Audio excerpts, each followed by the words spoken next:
We are with State Representative Tina Orwall from the 33rd District. You have a lot of bills moving really quickly around here, so let's tackle a couple of them.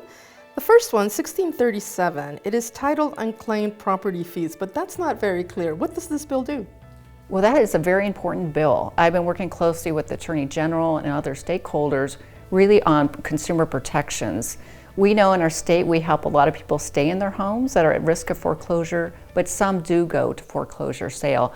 And when they go in and they get a price on the house, it might exceed the mortgage. That is surplus funds. And that owner has a right to those funds.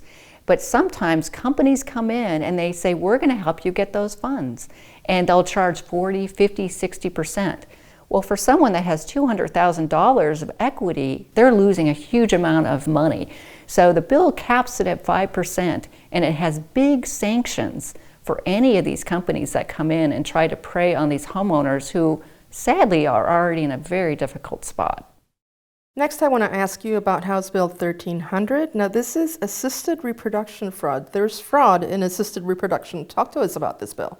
Well, this was a new topic to me. I had a constituent approach me who was impacted by fertility fraud. And in her situation, they found out the physician, instead of using anonymous sperm, or actually the father's sperm, had used their own. And sadly, there's some documentaries people may have seen that are looking at these situations. And so my constituent went on something that had DNA background, where you get to learn about your heritage, and found out she had multiple siblings. And so, I mean, what a traumatic way to find that out. And then you have to go back to your mom and have this conversation because they may have no awareness of what happened. And so we, want to hold those physicians accountable so that they have criminal charges, and we want them to lose their licensure. We understand that some doctors are still practicing even though they've been sued. We also want to have a committee that looks at bigger issues related to donating sperm or eggs, like should there be a limit to how many are used in a certain community?